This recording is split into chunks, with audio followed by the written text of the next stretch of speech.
Welcome to your law बडी। आज हम बात करेंगे सेक्शन 405 और 406 ऑफ द बीएनएसएस 2023 के बारे में। ये दोनों सेक्शन क्रिमिनल जस्टिस सिस्टम के रिकॉर्ड कीपिंग और कम्युनिकेशन प्रोसेस से जुड़े हुए हैं। एक सेक्शन ट्रांसलेशन के बारे में बात करता है तो दूसरा सेक्शन रिपोर्टिंग के बारे में। तो चलिए इसे सिंपल लैंग्वेज में समझते हैं।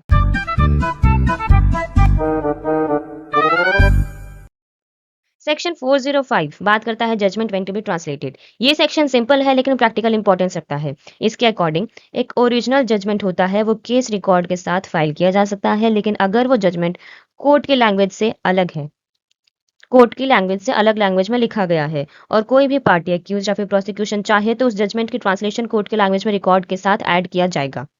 ठीक है। फॉर एग्जाम्पल, अगर कोर्ट की ऑफिशियल लैंग्वेज हिंदी है लेकिन जजमेंट इंग्लिश में लिखा गया है और एक्यूज के लॉयर रिक्वेस्ट करे कि वो हिंदी में चाहते हैं तो उसका ट्रांसलेटेड वर्जन रिकॉर्ड के साथ अटैच कर दिया जाएगा। नेक्स्ट हमारे पास है सेक्शन 406।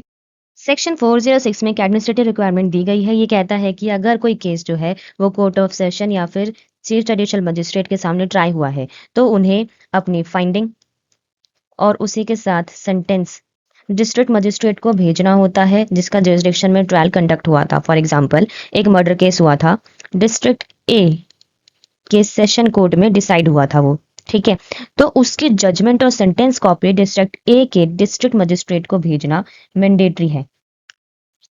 यही हमने अभी सेक्शन 406 में पढ़ा। So this was simple explanation of section 405 and 406 of the BNSS 2023. If you found this video useful, don't forget to like, share and subscribe your Law Buddy for more such legal content. Thank you.